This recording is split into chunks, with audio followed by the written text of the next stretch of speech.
following is a presentation of Main Street Media, your source for news, sports, and information on Main Street in Middle Tennessee.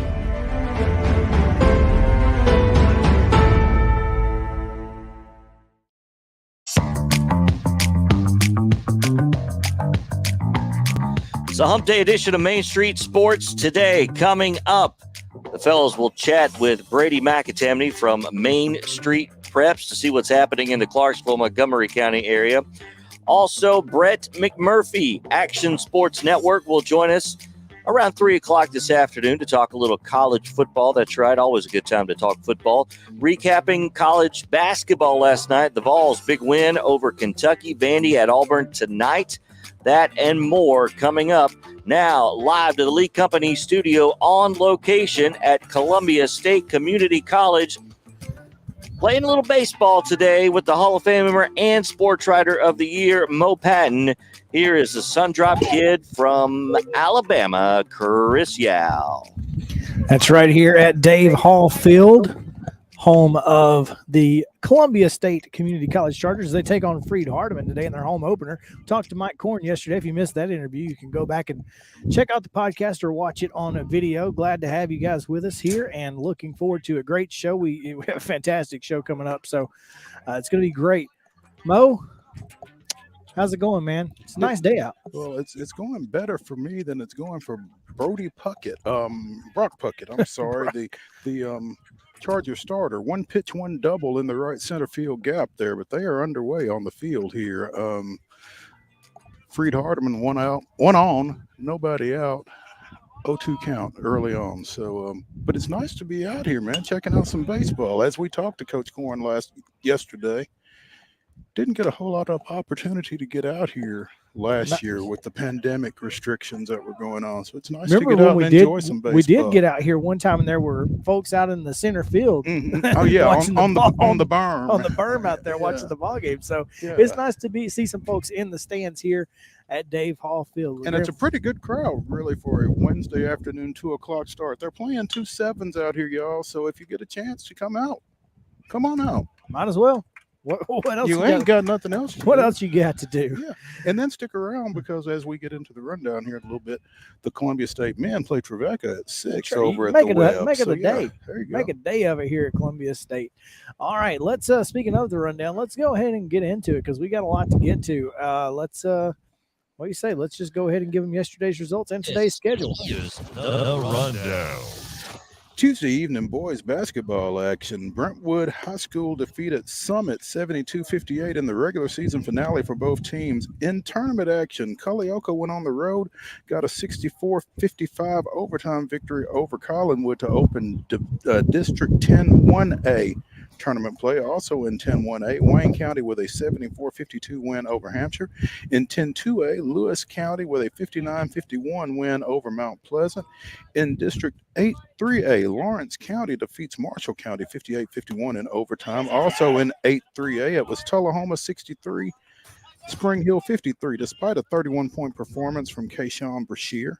And in TSIAA second round tournament action, it was Lighthouse Christian defeating Zion Christian 52-43.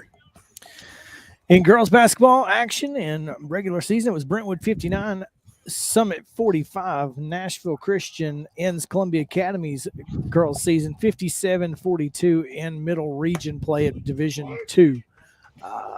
In men's action last night, NCAA, 16th ranked Tennessee with a 76-63 win over 4th ranked Kentucky. It was the Washington Capitals in NHL play over the Nashville Predators 4-1. In the NBA, Grizzlies continue to roll. They get by the Pelicans 121-109. That 4-1 Capitals win was the return of Peter Laviolette, former Preds coach. So nice performance for his team in that win at Bridgestone. Tonight on the basketball court, District 10 1A girls semifinal action. Santa Fe goes to Wayne County. That's a 6:30 start. Also, Richland at Collinwood at 6:30. And boys, Division 2A Middle Region quarterfinal action. Columbia Academy travels to Clarksville Academy. That's a 6 o'clock start. Again, junior college men's basketball action at 6. Trevecca is at Columbia State. And we've got baseball right here at Dave Hall Field as Freed Hardeman and Columbia State are playing a doubleheader right now. In NCAA men's action tonight, Jacksonville State go Gamecocks at Lipscomb, 7 o'clock, ESPN Plus. And on SEC Network at 8 o'clock, you can catch Vanderbilt at second-ranked Auburn. Should be a good one. In NBA action, the Portland Trailblazers are at the Memphis Grizzlies. That's a 7 o'clock tip, and I don't think there's any NHL action tonight, so I think that's going to do it for that Vandy-Auburn game is being televised, right? SEC Network. Okay. That's it. That's today's rundown.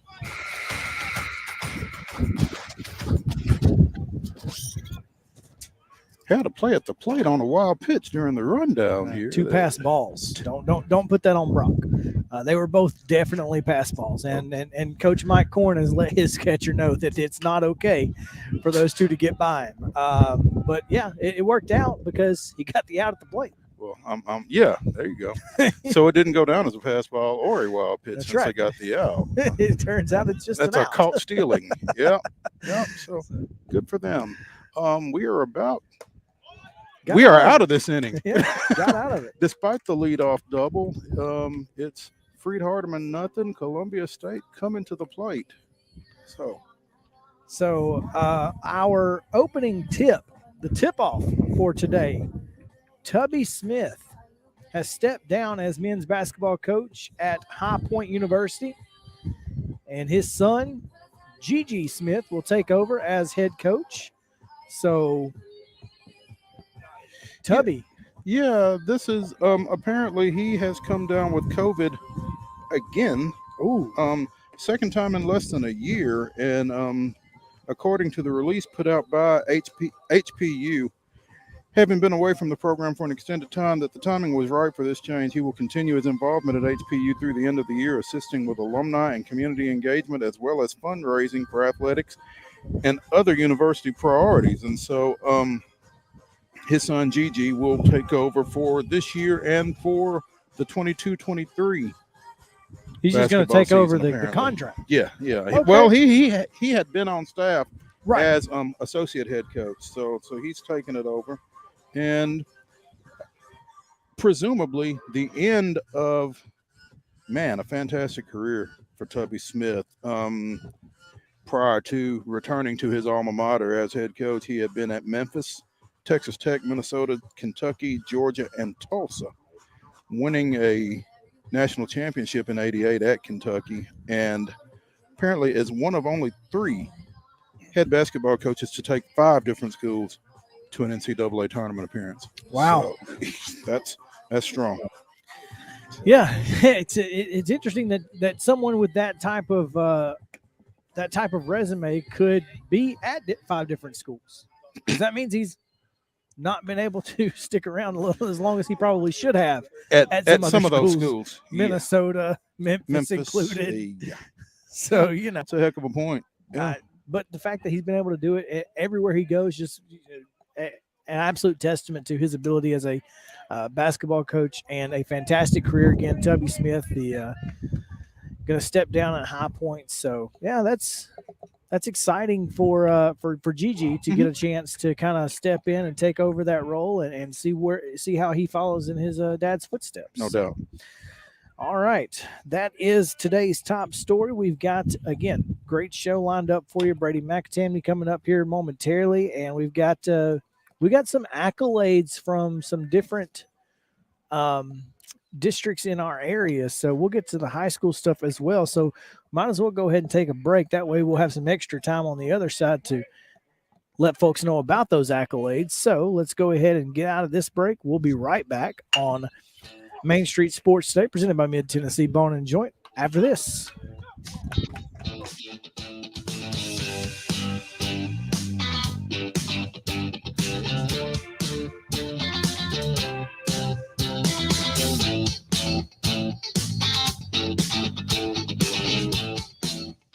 Mid-Tennessee Bone and Joint treats your orthopedic injuries and existing conditions. Our trained physicians will get you back in the game faster. Contact us at 931-381-2663 or www.mtbj.net.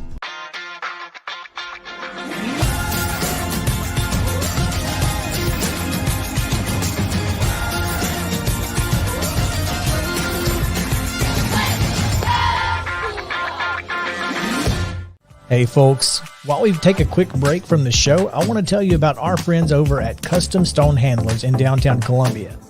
Ed Rich and his team at Custom Stone Handlers believe in leadership. And outside of the military, our greatest leader building platform is sports.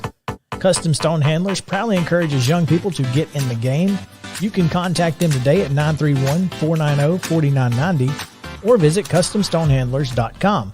Jones & Lang Sporting Goods here in Columbia has been outfitting teams, officials, and anybody else from T-ball to college for 50-plus years. Be sure and check them out at 931-388-8060 or online at jonesandlang.com. Jones & Lang Sporting Goods, the look of a winner.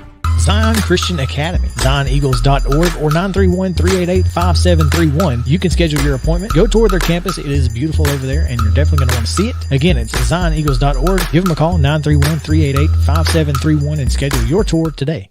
Keep your home as comfortable as possible. If you have any issues with your air conditioner, electrical, or plumbing systems, call Lee Company. Our techs use visual findings and other technology tools to add transparency and clarity. You see what we see, whether we're in a crawl space or on the roof. We're here 24/7, so if you need us, call us. Lee Company. Call 931-548-4448 today or schedule your appointment at leecompany.com. That's leecompany.com. Mid-Tennessee Bone & Joint has been the official sports medicine provider for Murray County Schools for more than 40 years. We specialize in orthopedic injuries, and our Ortho Quick walk-in service lets you bypass the ER. Visit us online at www.mtbj.net.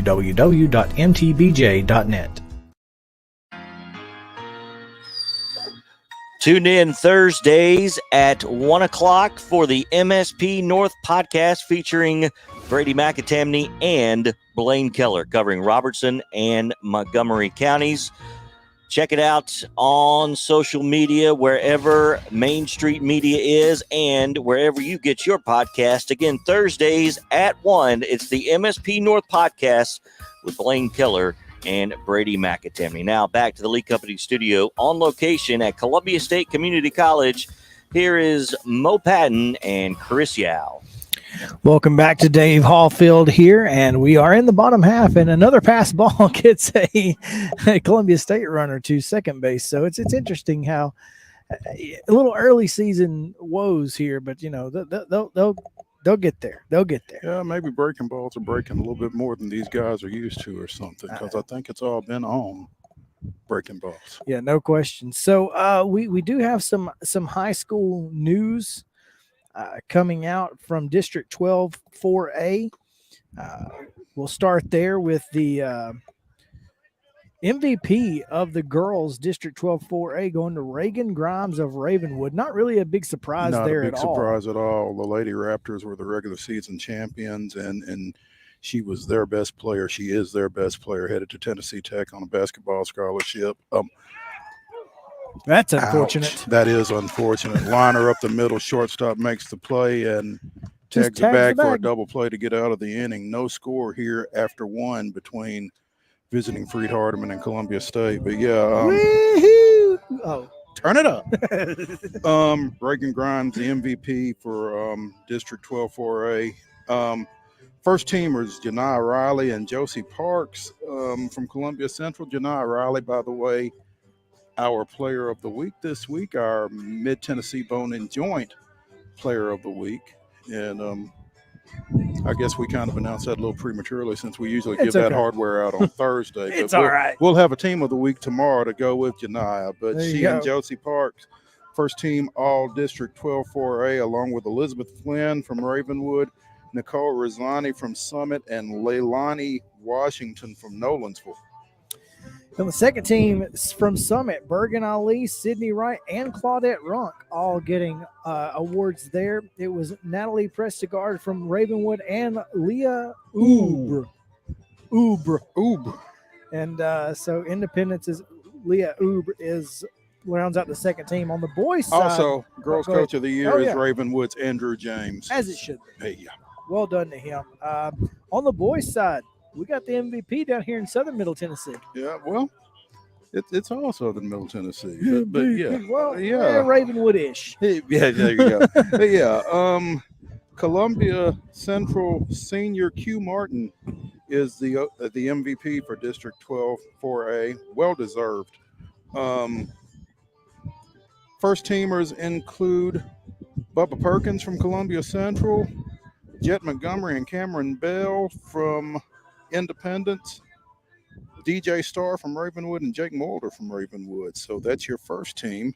Congratulations to those guys. Second team includes also from Ravenwood, Matthew Williams, and then from Columbia Central, Jordan Davis, Matthew Witt from Independence, Bradley Stewart from Summit, and Jaden Clark from Nolensville.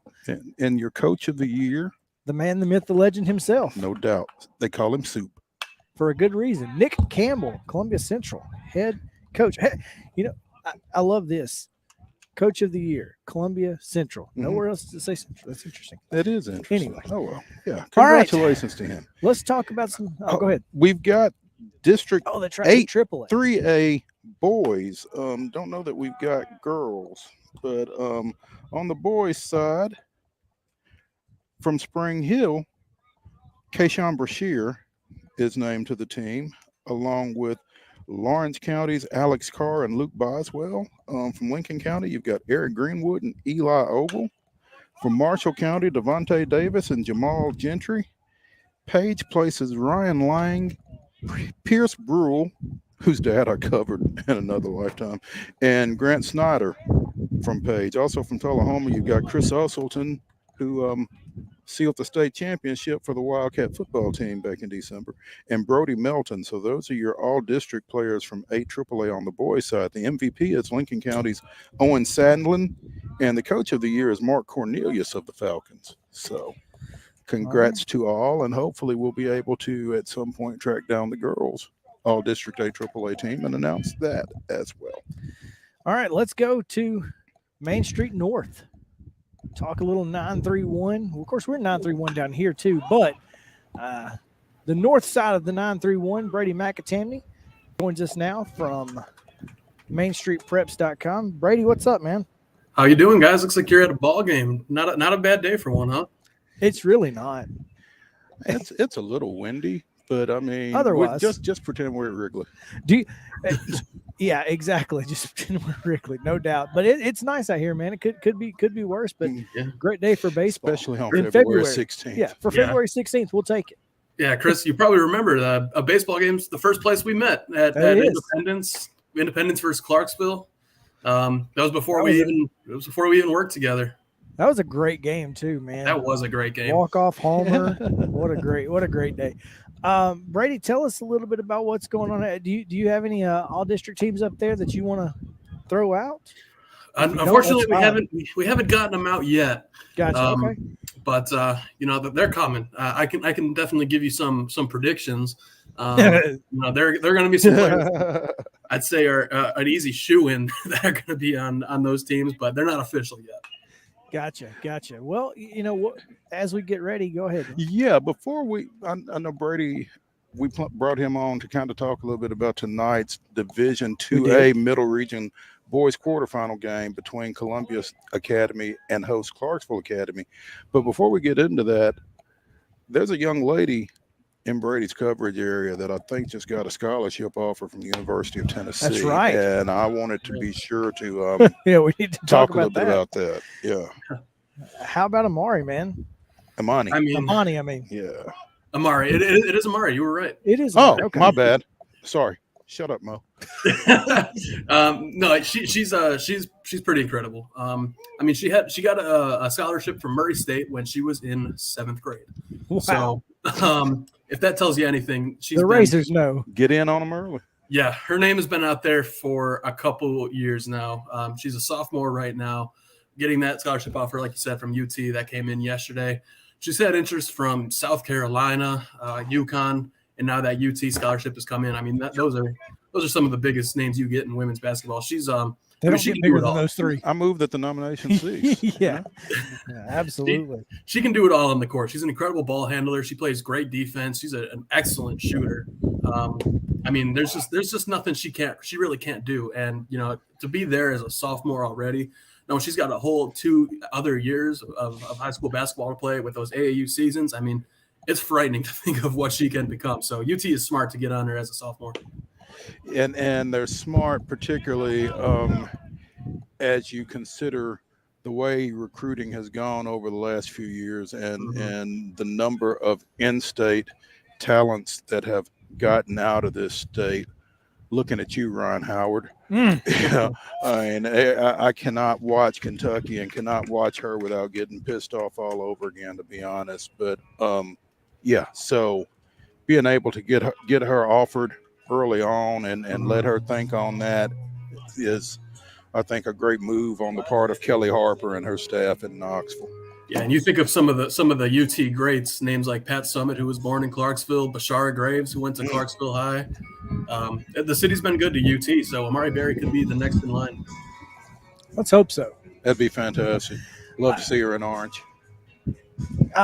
You know, I wanted to just get a real quick. Rossview's girls, are they the number 1 seed in that in their district?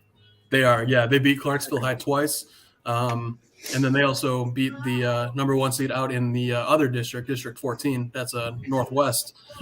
So they're going to see them in the region possibly. Rossview, they're the number 1 seed. And, so and so they wait got a minute. Springfield now. Clarksville is split into 2 different districts. For the first time this year, it's bizarre. You got 4 teams from Clarksville in District 13 and another 2 in District 14. And you got With who and who? Down in I believe it's 2A that they're in, and then Clarksville Academy, of course, is in D2A. But you've got multiple 4A teams in different districts in Clarksville. Yep, it's weird. It doesn't make things easy for me because both of those tournaments are going to be going on at the same time.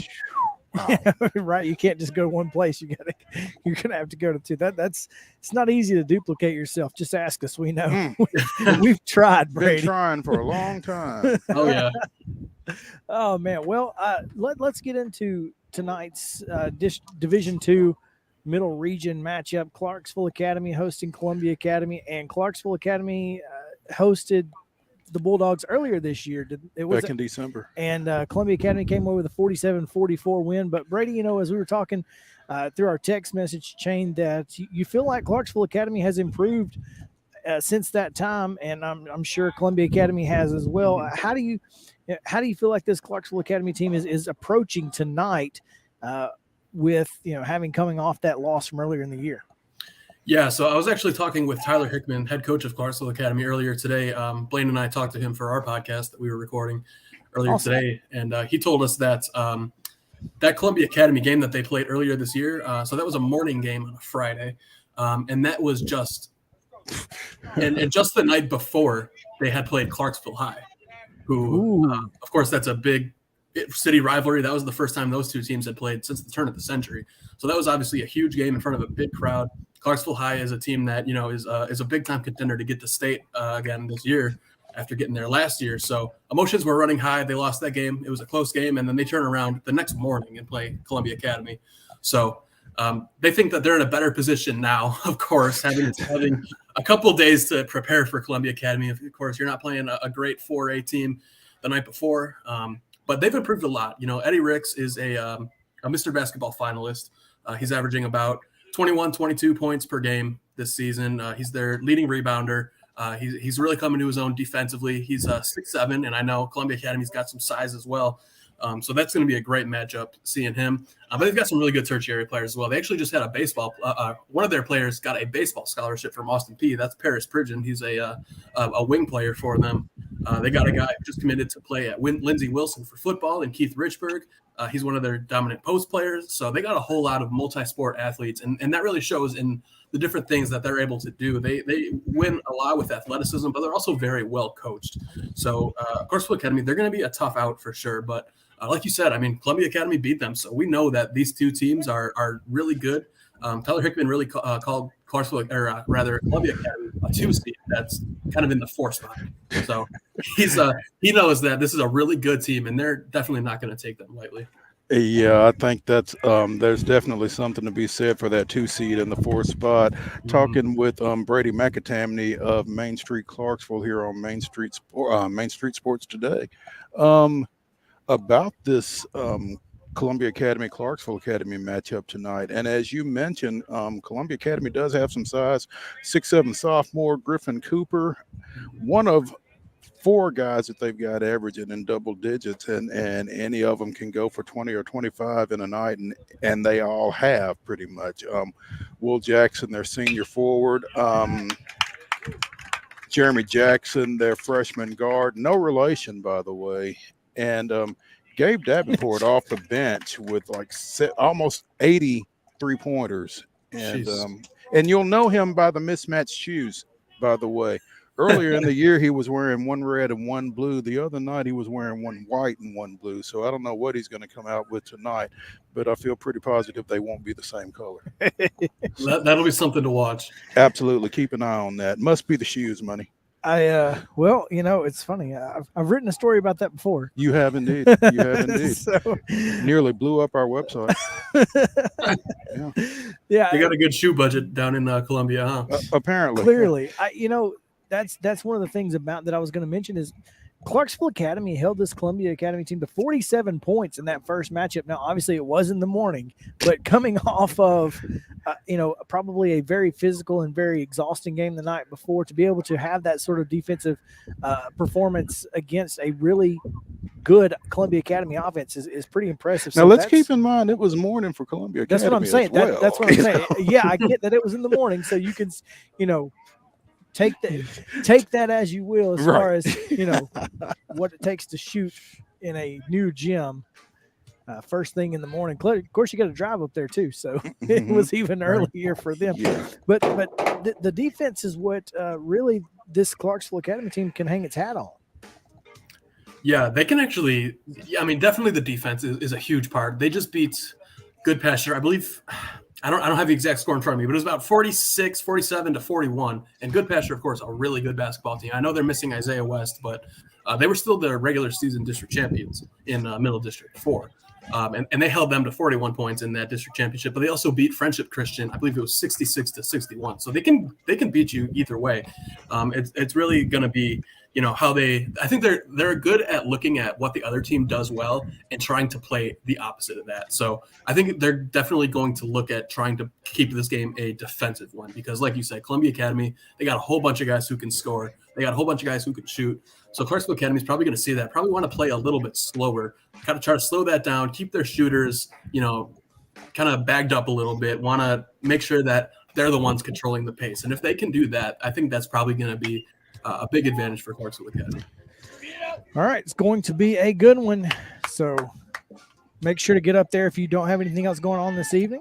Clarksville Academy hosting Columbia Academy. Brady McAtamney at Brady_MSP on Twitter. Check him out.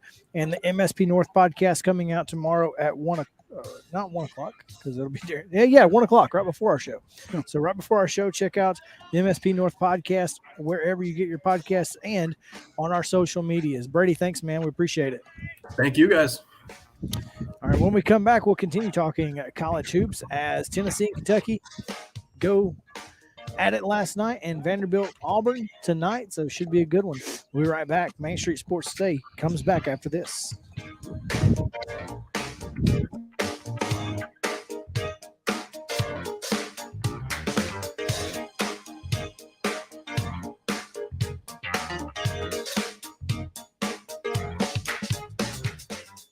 Mid-Tennessee Bone and Joint treats your orthopedic injuries and existing conditions. Our trained physicians will get you back in the game faster. Contact us at 931-381-2663 or www.mtbj.net.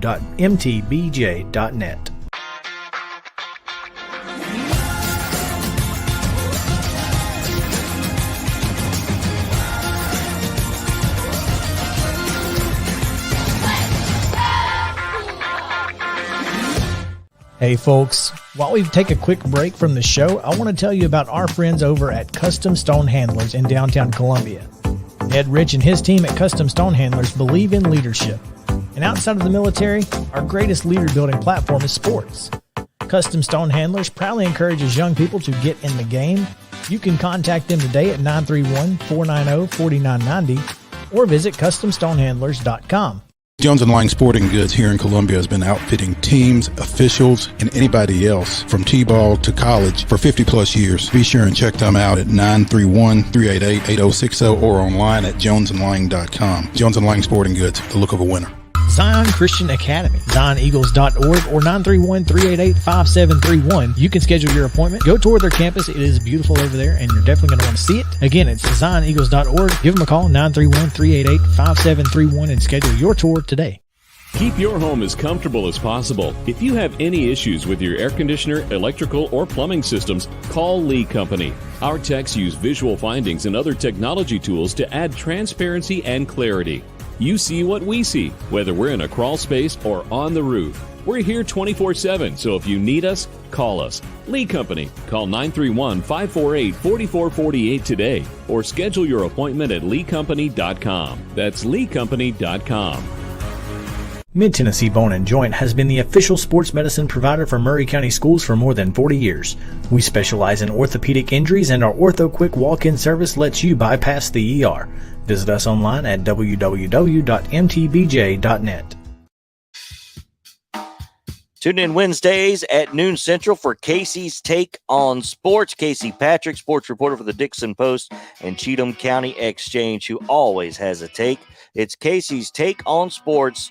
Comes out Wednesdays at noon on Main Street Media social pages and anywhere you get your podcasts. Now, back to Main Street Sports Today, live on location at the Lee Company studio from Columbia State Community College, Hall of Famer Will Patton and the kid from Alabama, Chris Yao. Dadgum. Blew my keyboard cover Your right keyboard off. cover's done gone. Yes. I want, we get enough of Casey's take on Twitter on sports. I want to hear Casey's take on the Oscars. Can we get that? I wonder what Casey had to say about last night. I guess we find but they probably recorded it before Before the it game? came out today. So unfortunate. That's unfortunate. Yeah, because I would love to. That's unfortunate. Tune in next week, guys. I'm sure he'll have a take on that. Oh, as well. I'm Yeah, certain. but he will have calmed down. He will have burned out by then. Trust me. Yeah. Oh man! Hey, last night was a lot of fun. Tennessee gets the big win over Kentucky, and the under hits. Might have been by 1 point, but it hit 76-63. Yeah, that was right. You said there'd be no math. Well, I was impressed by exactly what we talked about. Zakai Ziegler was exactly what he needed to be. And Justin Powell was exactly not. Well, but somebody said he was going to be the X factor, and he was 0 point scorer. he had an assist. There you go. I think that was his only statistic of the night was an Good assist. Lord, man. But they had 8 guys scoring double figures last night. Exactly what Kentucky did to Tennessee at Rupp is what Tennessee did last night to Kentucky. Obviously, they didn't score 107 points, but I think they shot over 58% from the field. It was just an all-around great performance from the Vols on the hardwood, and Kentucky just could not shoot. They couldn't score with Tennessee, which we thought Tennessee maybe couldn't score with them. They couldn't score with the Vols. They had a significant drought. I think they went 11 minutes without a field goal in the first half. And that was pretty much the death knell from them. But Vescovi, 18 points. 2 of 4 from 3. Kennedy Chandler, 17 points, 3 of 5 from 3, and he had another one that went in and out, and 14 each off in the and out. It went all the way to the bottom of the net, and then came back. Yeah, all the way in. And then 14 each, 14 points, 8 boards from Fulke, and 14 from Ziegler, both off the bench. So I mean, it's like somebody posted on Twitter last night, when they are playing like that, they can beat any team in the country. Any team. That's what I throw somebody out there. It don't matter who. I mean, when they're playing you've seen them beat two top 4, 2 top 5 teams, Arizona and Kentucky. Arizona was 6, but yeah, well, top 6 teams. Arizona is looking at being a top 4 seed, and they're right there on the cusp of being a top 4 seed. Yeah, and it's just impressive. the way that this team has been able to, to make those type of games come to them, and they don't let the moment get too big for them. Of course, it's obviously easier when you're in your own arena, but this is a team that has a little bit extra, something different than I've seen from Rick Barnes' teams in the past. When you've got guys like Fulkerson who can step up, if he would play like that year-round, he would be an All-American. And then you've got what Jordan Josiah James has done and Zakai Ziegler in the last 10 ball games, being able to take over completely and get to the rim, draw fouls, get to the foul line, and then knock down the free throws, which is the most important part of getting to the foul line. That's where this Tennessee team beats you, is you have to guard all 22 feet around the rim. And here's the thing. They win this game by 13 over Kentucky with 0 offensive contributions from Brandon Huntley Hatfield, 0 from Plavsic, only 8 from Josiah Jordan James. Just Jordan Josiah James. I don't Triple Josiah, J. yeah, JJJ. Yeah. J Cube. Yeah. J Cube. I mean, to win a game like that against a team that had beaten them the way they had the first time around, and I mean, they were balanced, but there were still folks that you would have expected to have to contribute that didn't really. Yeah, I think mainly because Kennedy Chandler did. Kennedy Chandler was a guy. I think he and one other guy had like 23 of the Vescovy. Vescovy. Mm-hmm. Vescovy and Chandler had like 23 or 28 of the first half points from Tennessee. I mean, that was more than half of what Tennessee was able to put up. So and Vescovy, man, my goodness, that guy, when you need a shot, he's going to knock it down. Yeah. He's been impressive, and you just feel like looking at that Tennessee team, it kind of feels like the classic cliche of the whole being greater than the sum of its parts to some degree. It is completely, and that's one of the things they talked about on the broadcast last night, was how this is, Zakai Ziegler said, we're not an individual led team. We are willing to do whatever it takes to get the win. And I think that's the most important thing, is that no matter what, this Tennessee team is, if my role tonight is get the ball to the other guy, that's what I'm going to do. And that's what you have to be if you're going to be successful in the NCAA tournament. Which they weren't last year. Well, it is what it is. Yeah. Tonight, Vanderbilt heading down to the Plains to take on the Auburn Tigers. That's going to be an interesting one. It really is, because, I mean, again, we've talked about it. Vanderbilt's been playing some pretty good ball here of late. And, Auburn, to be number 2 in the country, has not been consistently great. Hey, there have been some interesting times. Man. Tough day. Tough day for some of the Chargers. Yeah, one in particular. But they're leading 1-0 on. So there you go. So, yeah. Anyway. Yeah. We were talking about Vanderbilt and Auburn. We were. Yeah. And this Auburn team is one of those teams where, if you can get them on a night where they're not focused, and tonight may be one of those nights, it could get dangerous for the Tigers. So, of course, maybe not. They just lost to Arkansas, and perhaps they may be pretty focused. Perhaps they're going to be. But Vanderbilt has, and Scottie Pippen Jr., period, no matter what, he's going to give them a chance, at least in the first half. If they can keep it close, I think that's what you want to see. Auburn is in a stretch, though, where being focused may not necessarily be the issue. I mean, they've got Vanderbilt tonight. They go to Florida Saturday. They come back home for Ole Miss, and then they're at Thompson Bowling on February 26th.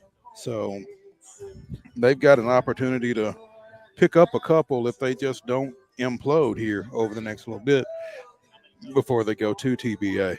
And that's not a place you want to be right now. Undefeated at home is Tennessee. Yeah. So 14-0, and you get Auburn coming to your place. Auburn better take advantage of what they can now because we just saw them lose at Arkansas. TBA is not going to be an easy place to play. I tell you what, man, that atmosphere last night. We talked about games a couple of weeks ago, top 5 games we wish we could have been at. That would have been last night. Would have been a fun ball game to be at. It just sounded. I mean, it came through on TV. It was pretty nuts. I will tell you, I actually had to listen to it on the radio on my way home from trivia last night, and the radio broadcast, you could tell, was just absolute nuts. Bob Kessling does such a good job in basketball. He is a very good basketball play-by-play guy, and Bert does a great job, obviously, with color. And you never know what you're going to get from him, but it's always a blast to listen to. So, all right, it looks like it's about time to take a break, Mo. Halftime already.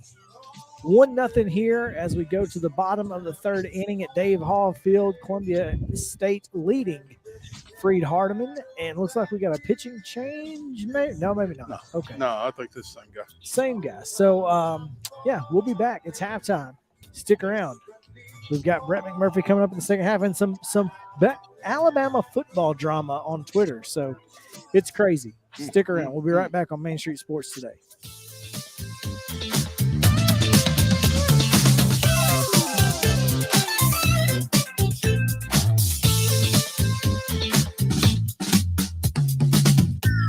Are you an enthusiastic sports fan? Want to have fun and get in on the action? Heck, yes. That'd be awesome. Have great attention to detail? Want to stay active? Definitely. Want to give back to the student athletes in your community? Obviously, yes. Then you'd make an excellent high school sports official. We need more officials in Tennessee. Because with no high school officials, there are no high school sports. Sign up today at highschoolofficials.com. It's halftime on Main Street Sports Today. Coming up in the second half, as you see the Brett McMurphy Action Sports Network, a lot to talk about, Chris and Mo. Conference realignment, Conference USA, all kinds of fun stuff. Looking forward to having him on the show for the very first time. But a nice, breezy, mild day at Columbia State. Is that accurate out there outside today? Breezy and mild, yeah. I'd say that fits. It's perfect quarter zip weather. Yeah. There you go. No doubt.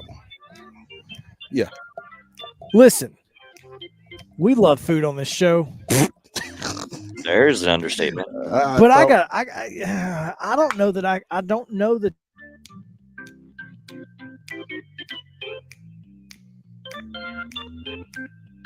Well, McDonald's has apparently gotten to the Tex-Mex game, and because why not? There is a Grand McExtreme Nachos, a delicious sauce of cheddar cheese, tomato, onion, double meat, and nachos inside of a burger.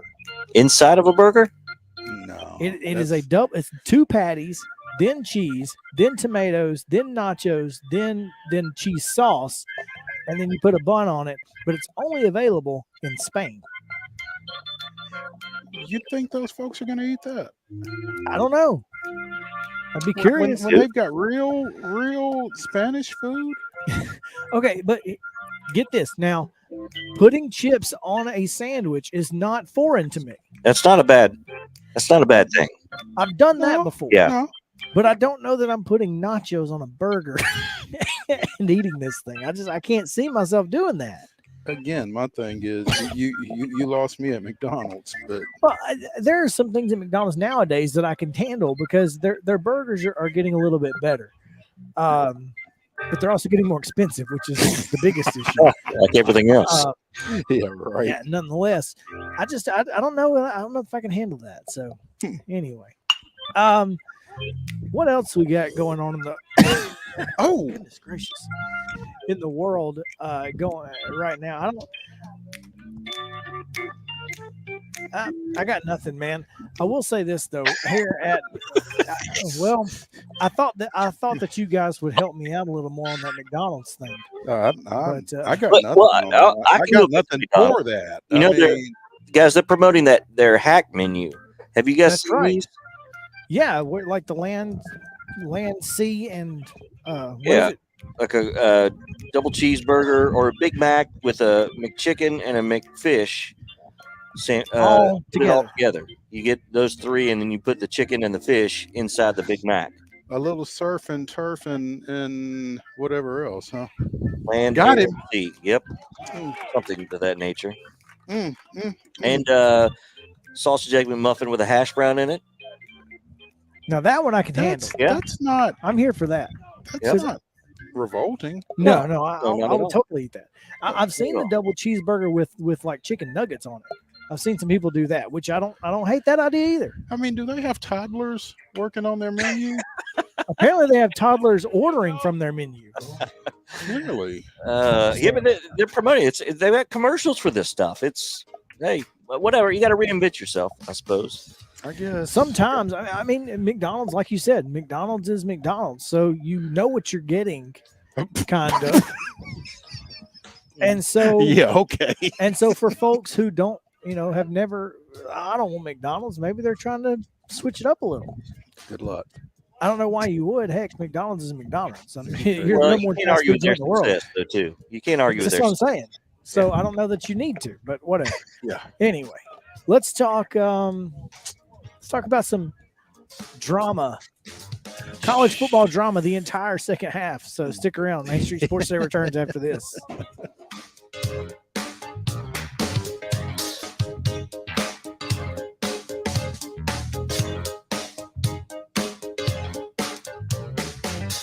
A game without a crowd is just a scrimmage. A performance without an audience is just a rehearsal. Without your presence, high school sports and the performing arts aren't possible. Ensure that these essential extracurricular activities continue to enrich the lives of students in Tennessee. Purchase a ticket to your local high school's game or performance. This message presented by the TSSAA.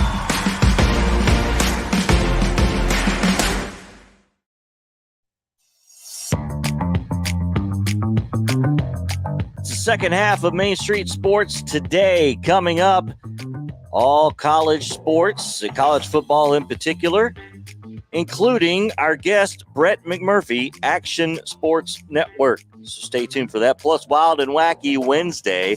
Now back to the remote Lee Company studio from Columbia State Community College with the Hall of Famer. Here's the Sundrop Kid from Alabama, Chris Yao.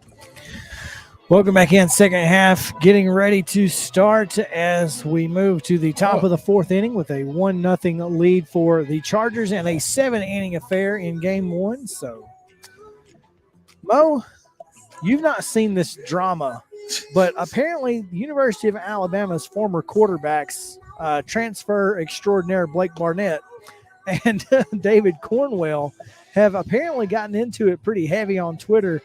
And this is some interesting stuff, man. Okay, first of all, I just have to tell you, I do not remember David Cornwell. Because he never played. Okay, and I barely remember Blake Barnett. I do. Do you remember him at South Florida? Yeah. Okay. Okay. So All right. here's the drama, and apparently they thought that maybe Auburn was getting too much pub. A little too much run. So Clint Lamb, who. Clint Lamb. Yeah, at Clint R. Lamb is a reporter for On 3 Sports for Alabama. Okay. He tweets a picture of Cornwell, Barnett, and somebody else. I'm not number 6. I don't remember who that one was, but anyway, Six. It was Is it Jacob. no, Coker was 14. Okay. I have no idea who the third person is in this tweet. Nonetheless, Are you sure he's even a quarterback? he may not be a quarterback. I don't know. But he says, this seems like ages ago. Well, David Cornwell tweets, I was in the quarterback room and Blake Barnett didn't have much talent. Any other questions about the 14 to 16 seasons? Oh, good Lord. And to which Blake Barnett replies, From breaking into my dorm and trashing my room multiple times to trashing me on social media. Glad to see you've become more secure in yourself. Hope all is well with you too, Davey.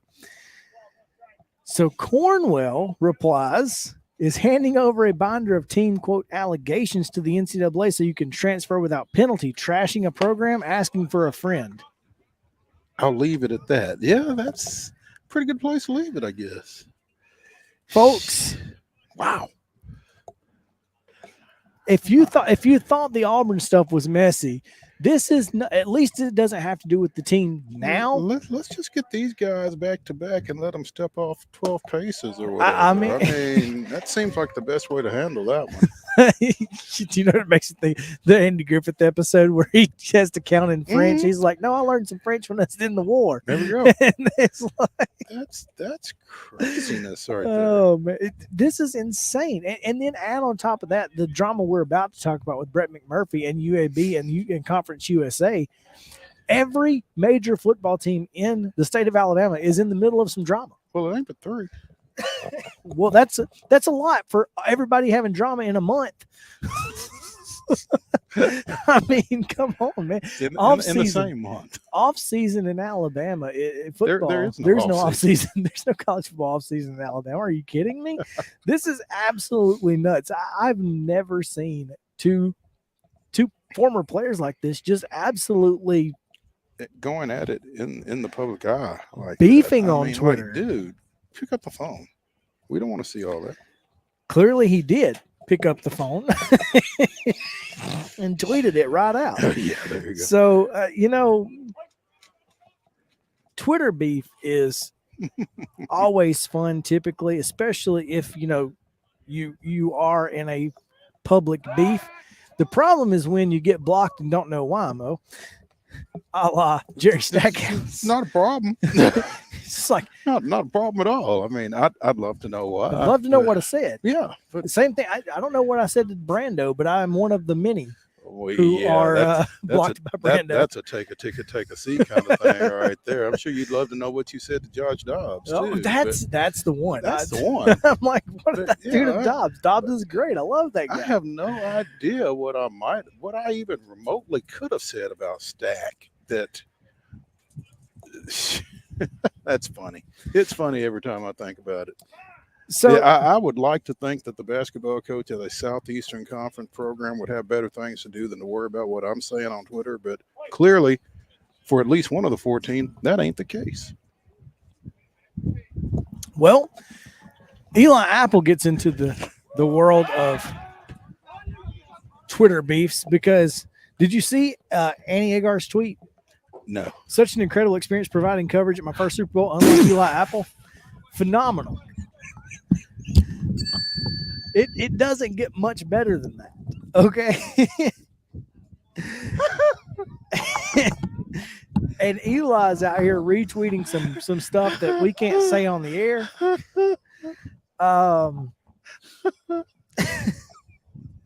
Shut it down. Shut it down. I'm done. Twitter. This app is free, y'all. It's for free. You have to pay $0 for this. It's the best source, and it's well worth the investment. Goodness, ooh, bitch. I mean, are we really out here in 2022?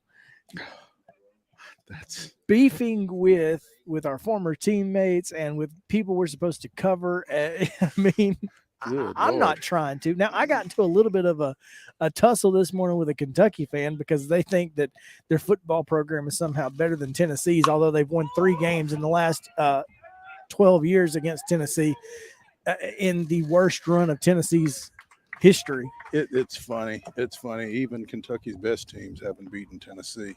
And dude, you went 1-2 against Jeremy Pruitt. Sit down. I mean, come on now. You went 1-2 against Jeremy Pruitt, the only team he had a winning record against. Wow. And this is good Kentucky football. And this is good Kentucky football. So you tell me what's going on. Right. I mean, but anyway, I digress. I just wanted to mention that the Twitter beef from Alabama, that they thought, hey, Auburn can't have all the good drama. Well, I mean, does Nick Saban call both those guys and tell them to chill out, or how does that work? That's a good question. I mean, Delete your accounts, both of you. What's coming? What's going to come out of this? I mean, with the NCAA quote allegations and all. I mean, is Blake Barnett going to go? It's interesting. Who knows, man? Anyway, we're here at Dave Hall Field. Was that a line drive? He caught it. Yep. Line drive catch in the air, tags the runner, and gets out of it with a double play. And we go to the bottom of the fourth. Man, 2.5 innings away from the end. Don't say it. Look, we're 2.5 innings away. All right. That means we have to play the bottom halves. Anyway, so we have Brett McMurphy coming up because we want to talk about this Conference USA thing, and we're going to talk about it at length with him. But I wanted to mention before we get into that, did you see Matt Brown's tweet? I don't know for any of you who are out there and getting ready for the NCAA 23 video game, but James Madison, Jacksonville State, and whoever else is moving up. I can't remember who it was, but all three of those will actually be in the game. They're going to do stadium renderings and everything. Oh, wow. It's pretty cool that they are going to get those last few teams in. So in 23, you'll have full Conference USA, and I guess Marshall, Old Dominion, and Southern Miss will be in the Sun Belt. Maybe. Maybe not. We'll find out in the next segment. But also, I talked to Matt Brown for a little bit yesterday afternoon. Did you? Actually, and we need to talk offline before we talk online about what we talked about. So, yeah, apparently a player from Troy is helping get this thing out of off the ground. So make sure to follow Extra Points blog.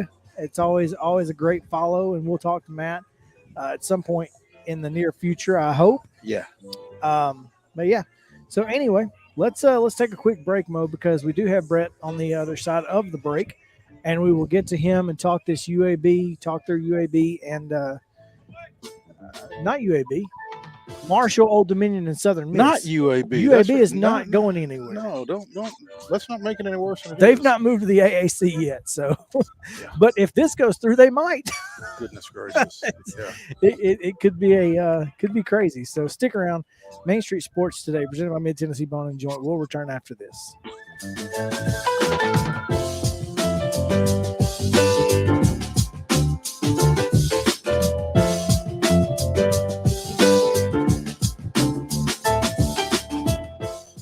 Mid-Tennessee Bone and Joint treats your orthopedic injuries and existing conditions. Our trained physicians will get you back in the game faster. Contact us at 931-381-2663 or www.mtbj.net.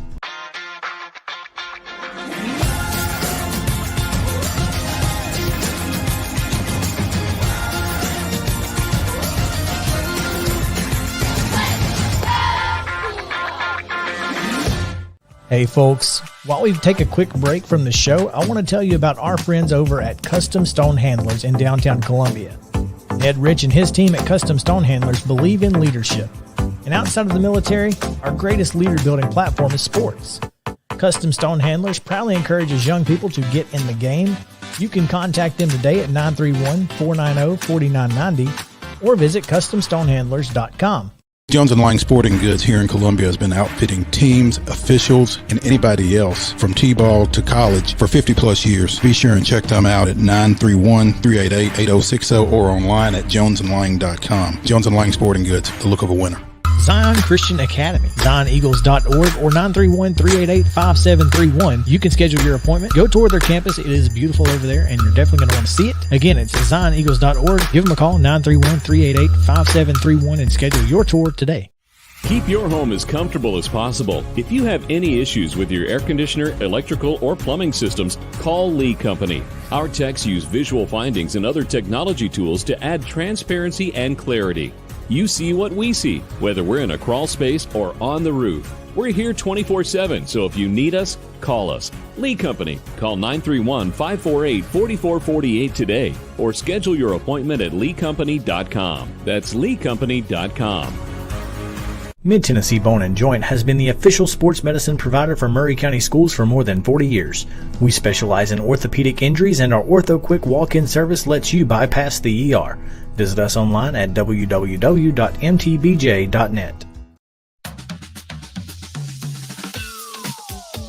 Welcome back into Main Street Sports today, presented by Mid-Tennessee Bone and Joint. We head back now to the Lee Company studio, live on location this afternoon, Columbia State Community College, with the Hall of Famer Mo Patton.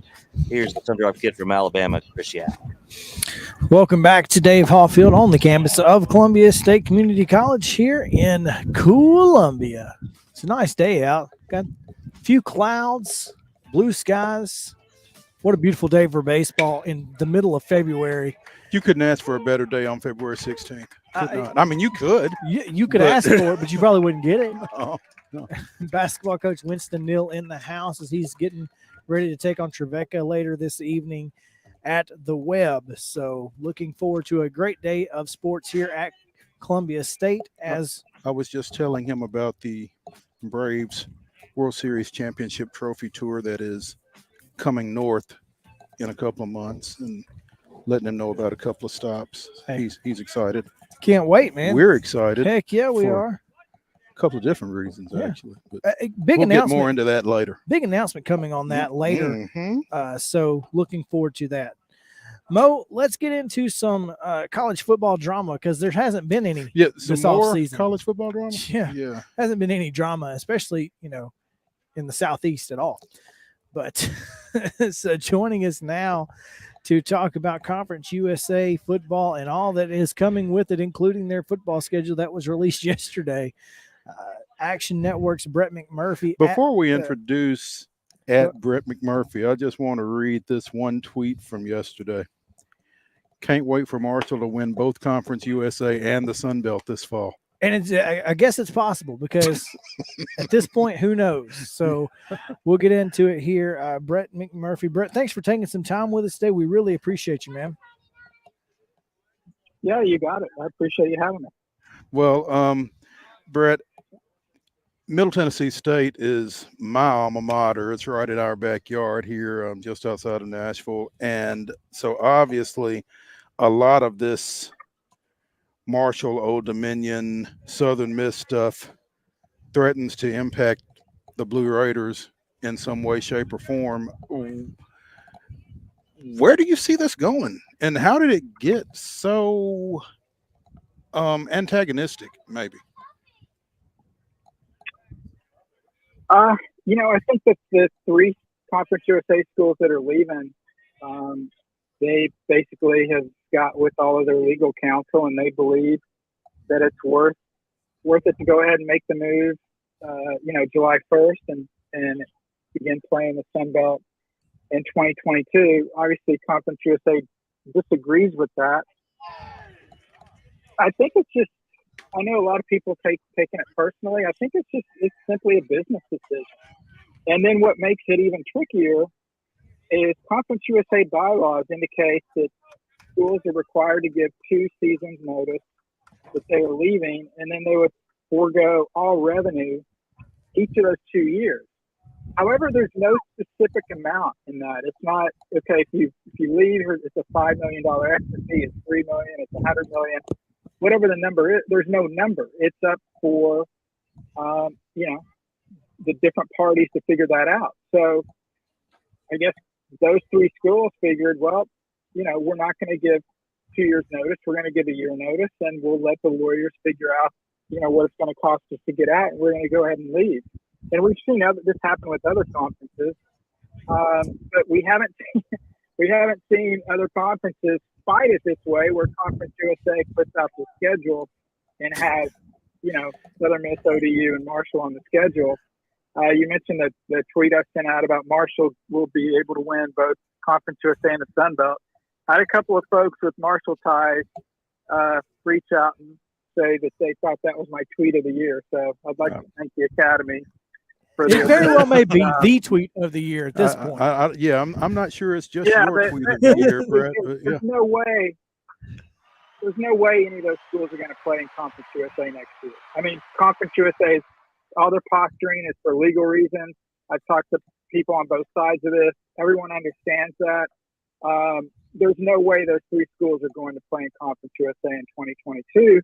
And kind of an offshoot real quick of this, ironically, is for the schools leaving Conference USA for the Sun Belt this year, they actually decreased their bowl chances because the Sun Belt only has 5 bowl affiliations. Conference USA has 7. So those schools going to the Sun Belt will now battle for 5 bowl bids among 13 schools. James Madison's not eligible this year, while the 11 remaining schools in Conference USA will be able to divvy up 7 bowl bids. So it's kind of an offshoot to this, which is kind of hurting these schools that are leaving, but they've made it clear they want out sooner rather than later. Wow. It's unfortunate for UAB specifically because they're supposed to play Marshall and Southern Miss both at home this year. So that's unfortunate for the Blazers. But and for their season ticket holders. And for any season ticket holders. Do you think that there is any chance that there could be some of these games played as non-conference games? Or do you think it's like the OVC had to do this past year where they have to play conference opponents home and home, and one of them is not a conference game?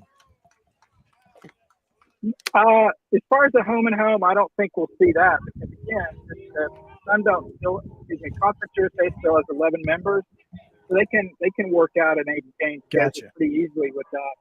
Not easily, but they can do that without having to play home and home. I don't think you'll see divisions in Conference USA in 2022. And as far as the Sun Belt, they obviously with 13 schools, they don't need home and home. It could get tricky though for the non-conference games. I obviously all these schools already have non-conference games. I think they'll keep them, but Conference USA simply is going to have to blow up their schedule and redo it without those 3 schools. But I've been told that there won't be divisions for Conference USA in 2022. And then obviously next year, you've got the new members coming in, Liberty, some of the FCS schools, and then you've got a large number of Conference USA schools leaving for the Americans. So it will look totally different again in 2023. Yeah, Jacksonville State heading up to the Conference USA. So now Mo and I have an issue because he's an MTSU alum. I went to Jacksonville State. So animosity on this show is about to get real heavy in the next couple of years, Brett. But you mentioned not having divisions and that sort of thing. That's a positive for Conference USA. What does that do for the Sun Belt? They have 14 teams now. I mean, that's going to be a struggle in and of itself. I mean, I guess the Big Ten and the SEC have kind of put the blueprint out there, but it's still a lot for a conference of that size. Yeah, it is. But from sources that I've talked to, they already pretty much have the divisions decided for the Sun Belt in 2022. Basically, Southern Miss will go to the West, then the West, and then in the East will be Marshall, ODU, and James Madison. So they'll be fine with those 2 17 divisions. And I know you mentioned that you got to tie to Middle Tennessee. What's funny is if it wasn't for Middle Tennessee saying no, Middle Tennessee and Western Kentucky would have been in the MAC. So we really would have had a lot of musical chairs as far as Conference USA, concerns in the coming years. Speaking with Brett McMurphy, I'm sorry, Brett McMurphy, not the wrestler. I was about to say. No. Speaking with Brett McMurphy of the Action Network here on Middle Tennessee Sports Today, Main Street Sports Today. Good Lord. It's the baseball. It's man. early season for everybody. Yeah, the baseball's got me all rattled, man. But Brett, where do you see Conference USA going from here? I mean, obviously they've got a handful of teams online to come in for 23. Do you think they are done, or do you think they're still looking to try to add? And if so, who? That's a great question. I think they're looking at any and all options, but when you look around, there really aren't that many options out there.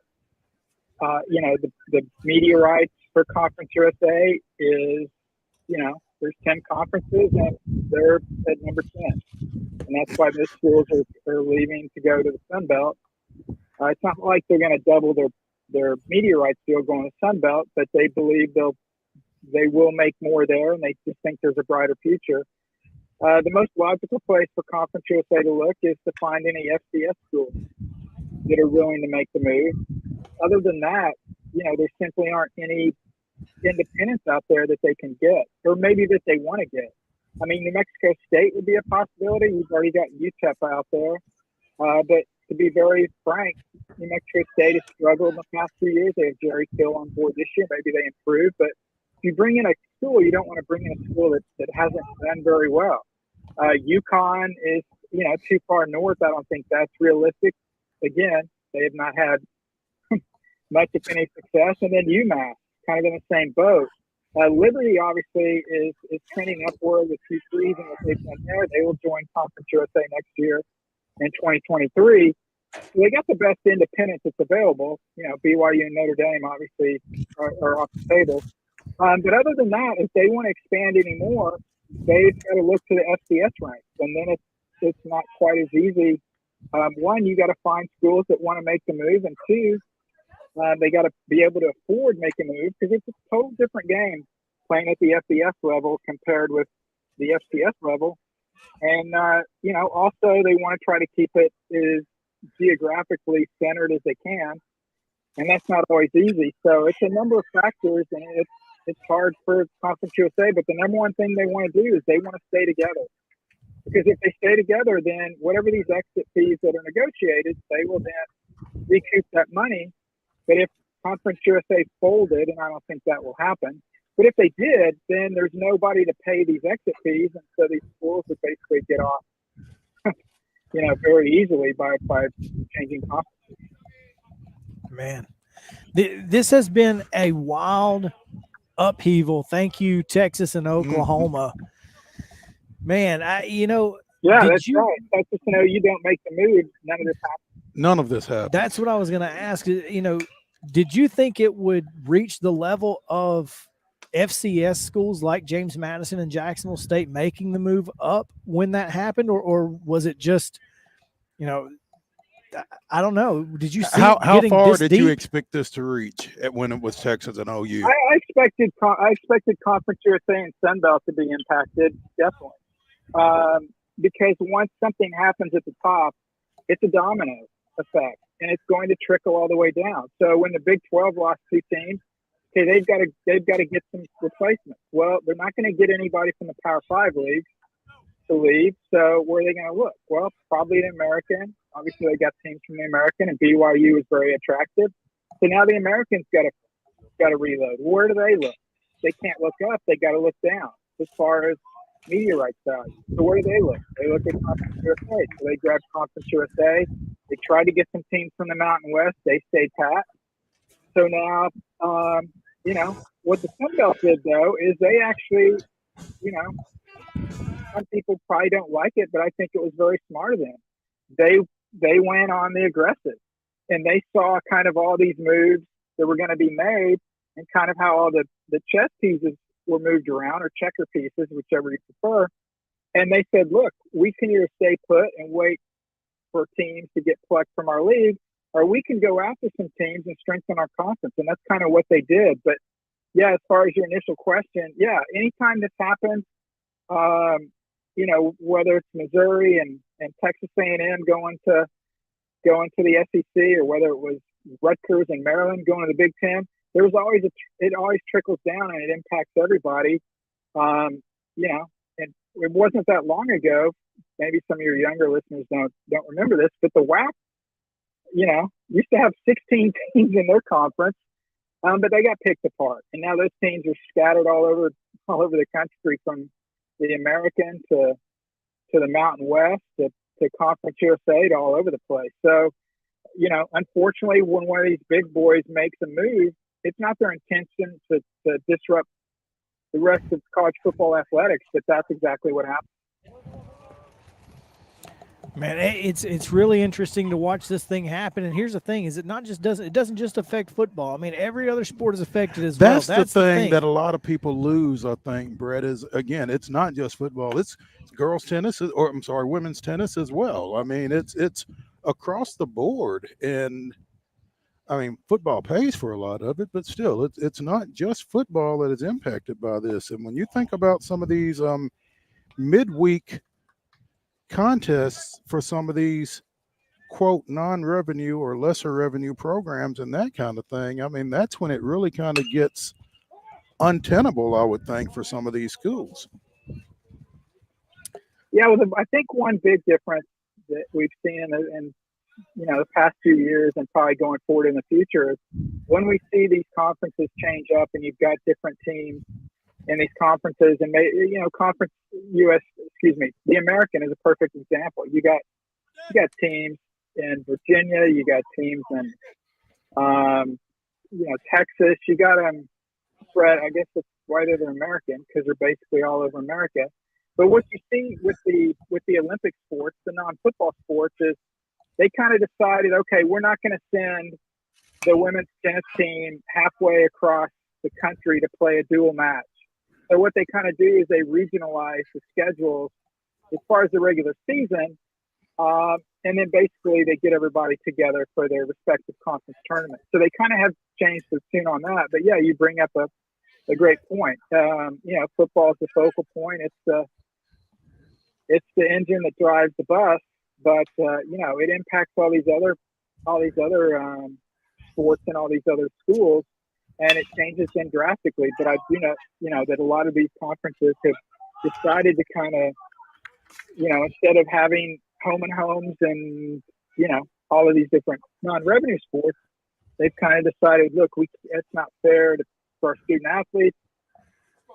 That's how they spin it. But more importantly, it's too costly to do that. So they kind of say, okay, let's just play your regular season games or matches against schools that are in our footprint, and that, therefore you're not having to fly all over the country just to play a regular season duel or track meet or volleyball match, or basketball game, or whatever it may be.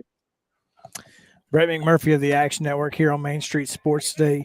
Brett, we would be remiss if we didn't at least ask you for your initial reaction, or are you surprised that Brian Harsin is still the football coach at Auburn University? I'm not, because I'm based in Tampa, so I'm not hunkered down in Auburn. But just from the people that I talked to, it seems pretty obvious to me. They got to the point where they wanted to get rid of him, and then they got to the point where they figured out how much money it was going to cost. And then they got to the point where nobody was willing to put up the money. And so then it's like, okay, kumbaya, let's everyone work together to find Harsin and make him successful. So I guess, am I surprised? Yes and no, but I'm not surprised when they decided they didn't have the money. I guarantee if they had the money, they were willing to spend the money. Let me put it that way. If they were willing to spend the money, they would have made the move. Cooler heads prevailed, or smaller wallets prevailed.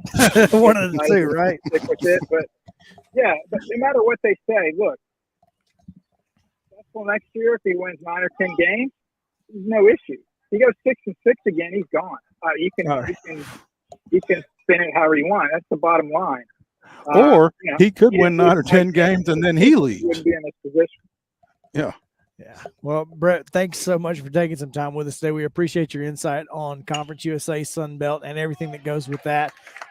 We look forward to talking to you with you again sometime, and good luck on this off season that has been anything but an off season.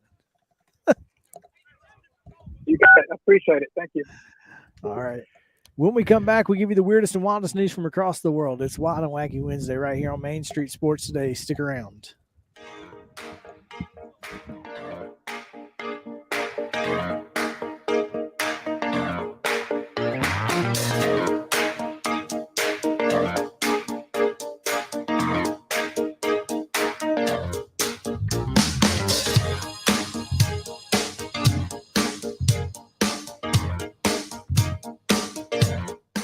Mid-Tennessee Bone and Joint treats your orthopedic injuries and existing conditions. Our trained physicians will get you back in the game faster.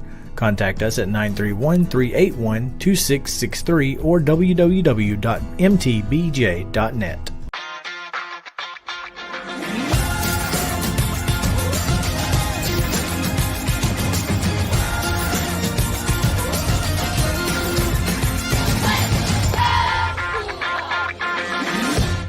Hey folks, while we take a quick break from the show, I want to tell you about our friends over at Custom Stone Handlers in downtown Columbia. Ed Rich and his team at Custom Stone Handlers believe in leadership. And outside of the military, our greatest leader building platform is sports. Custom Stone Handlers proudly encourages young people to get in the game. You can contact them today at 931-490-4990 or visit CustomStonehandlers.com. Jones & Lang Sporting Goods here in Columbia has been outfitting teams, officials, and anybody else from T-ball to college for 50-plus years. Be sure and check them out at 931-388-8060 or online at jonesandlang.com. Jones & Lang Sporting Goods, the look of a winner. Zion Christian Academy, ZionEagles.org or 931-388-5731. You can schedule your appointment. Go tour their campus. It is beautiful over there, and you're definitely going to want to see it. Again, it's ZionEagles.org. Give them a call, 931-388-5731, and schedule your tour today. Keep your home as comfortable as possible. If you have any issues with your air conditioner, electrical, or plumbing systems, call Lee Company. Our techs use visual findings and other technology tools to add transparency and clarity. You see what we see, whether we're in a crawl space or on the roof. We're here 24/7, so if you need us, call us. Lee Company. Call 931-548-4448 today or schedule your appointment at leecompany.com. That's leecompany.com. Mid-Tennessee Bone & Joint has been the official sports medicine provider for Murray County Schools for more than 40 years. We specialize in orthopedic injuries, and our Ortho Quick walk-in service lets you bypass the ER. Visit us online at www.mtbj.net.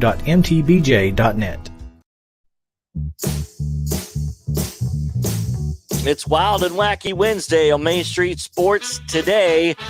Now to the two zaniest guys this side of the Duck River. We take you back live to Columbia State Community College in our roaming Lee Company studio.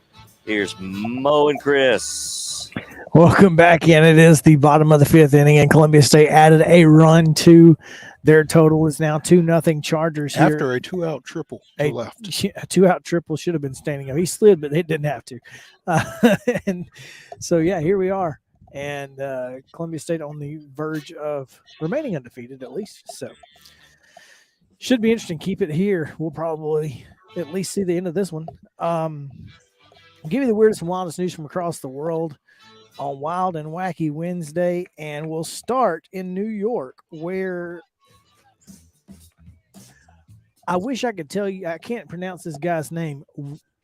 Wyvern? Wyvern? Wyvern That's Flat. what I would go with, yeah.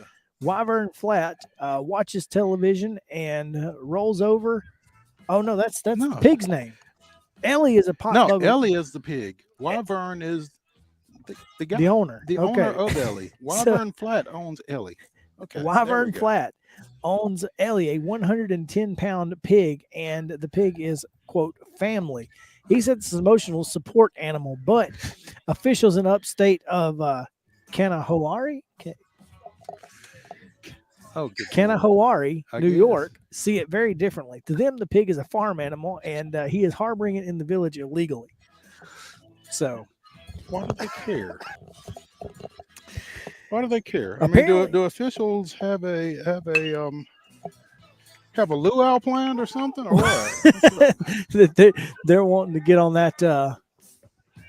They're wanting to get on that pig in the ground that JP's been talking about. JP's been talking about for a year and a half. Either that or they're vegan and they got something against the pig. I guess there's. I don't. So anyway, apparently it could be headed to criminal court here soon. It's but pig partisans who believe the animal should be respected more as companions instead of just a food source say that's not accurate. Is this Piga instead of PETA?